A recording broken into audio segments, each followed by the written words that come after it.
Hi guys, स्वागत है आप सभी का क्रिएटोमिनाटी यूट्यूब चैनल में। तो आज हम एक वेक्टर बनाएंगे। जैसे कि आपने देखा होगा इंस्टाग्राम पे या टिकटॉक पे बहुत सारे लोगों के प्रोफाइल पिक्चर पे ऐसा वेक्टर लगा होता है। तो सब मेरे को पूछ रहे थे कि ये कैसे बनता है, और ये बहुत यूनिक भी लगता है, बहुत अच्छा लगता है।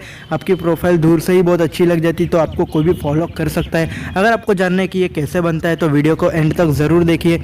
और हाँ, इस वीडियो में मैंने हेयर पीएनजी बनाने वाली एप्लीकेशन बताई है, उसका लिंक डिस्क्रिप्शन में, आप वहां से जाके उसको डाउनलोड कर सकते हो। तो चलिए वीडियो को शुरू करते हैं। अगर वीडियो अच्छी लगी तो वीडियो को ज़रूर से लाइक करके जाना और चैनल को सब्सक्राइब करके जाना। चलिए वीडियो को शुरू करते हैं।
तो आप देख सकते हो हमारा वेक्टर बिल्कुल ही बन के तैयार हो चुका है। आपको ये वेक्टर कैसा लगा कमेंट करके ज़रूर बताओ, और आप भी ऐसा वेक्टर बनाइए और अपने प्रोफाइल पिक्चर पे लगाइए, कसम से बहुत अच्छा लगेगा। वीडियो अच्छी लगी हो तो वीडियो को जरूर से लाइक करके जाना, चैनल को सब्सक्राइब करके बेल आइकन दबाना ना भूले। मिलते हैं हम अगली वीडियो में, पीस आउट।